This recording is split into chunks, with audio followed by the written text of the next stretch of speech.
Media.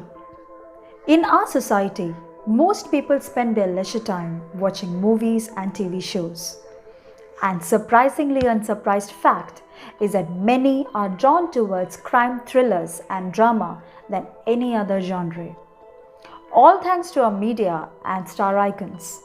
They have portrayed the crime dramas so lavish and powerful that we have a set of fancy ideas built up about our own legal system. And what tops the list is forensics. We have been fed the idea that forensics is about chasing suspects, shooting people, kicking down doors, and my personal favorite, solving the cases alone.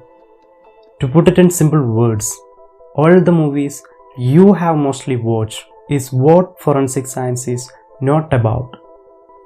The reality of forensics is so underrated that people deny any valid explanation if it doesn't proportionate with their fabricated notion. Let's do some reality check. Forensic scientist versus culprit.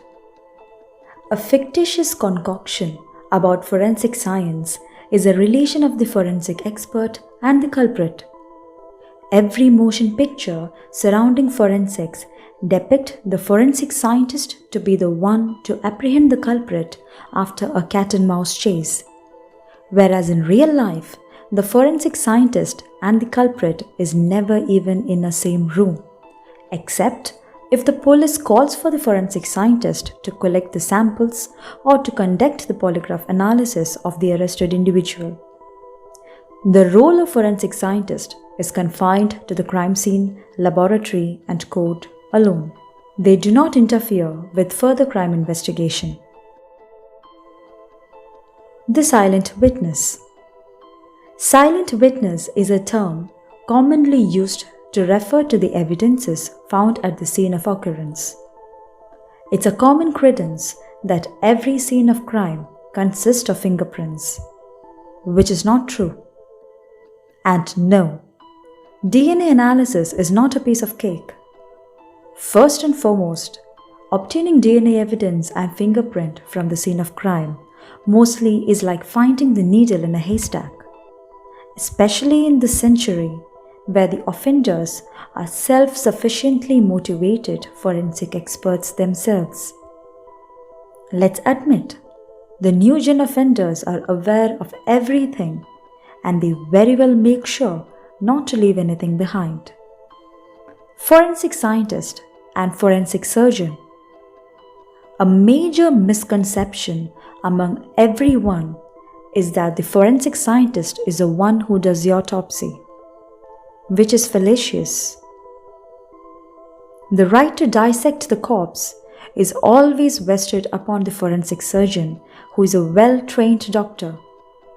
But the evidences on the deceased, as long as the corpse is a vital source of evidence, is for the forensic scientist.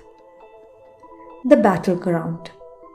Now, with a lot of keen observation and a bit of luck, if you even manage to find suitable evidence, the evidence analysis is yet another battle to be won.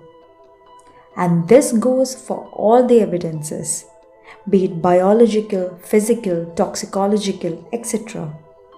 And these evidences for analysis is not entering into a centralized, sophisticated, highly maintained laboratories either. But despite of having an unidentified culprit, regardless having to search for the needle in the haystack, and in spite of all inadequate facilities, we have still solved and brought justice to many. How? Nothing matters but the scientific facts in front of us.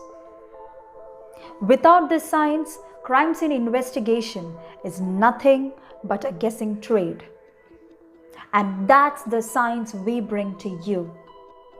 When should forensics come into the frame of a crime?